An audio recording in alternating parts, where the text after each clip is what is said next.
Bill Catania joins us now. Bill is founder and CEO of OneRail, which is a last mile logistics firm. What do you know about pumpkin carving kits? I didn't even know that was a thing, but apparently they're very, very expensive.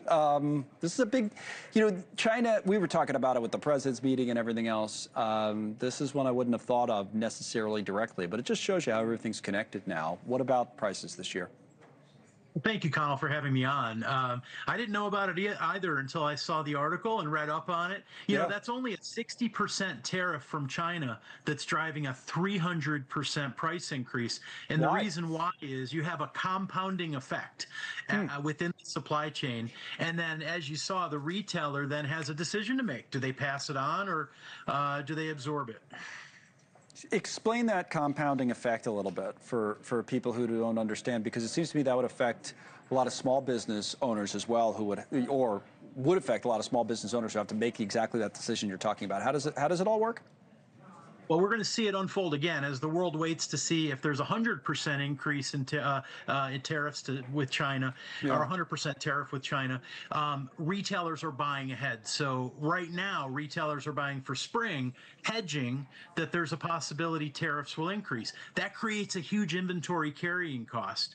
Those goods have to sit in a warehouse. There's a cost to capital. Capital's not cheap right now.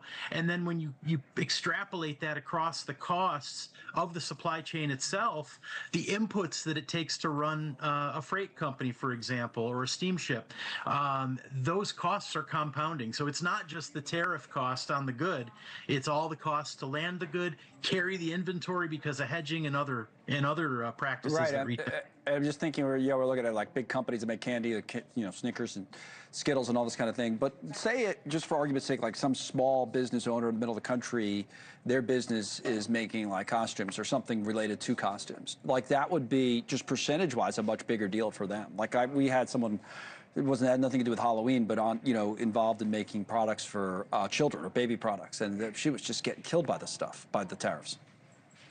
Smaller manufacturers and retailers are more vulnerable. They don't have the same diversity of carrier networks, for example. They don't have the same buying power, and they don't hedge. So companies that have scale have a diverse carrier network. They have more options. They can be more resilient. And that's one of the things we do at OneRail. We really help with that resiliency, forward planning with inventory, instead of relying on what's just coming through the port.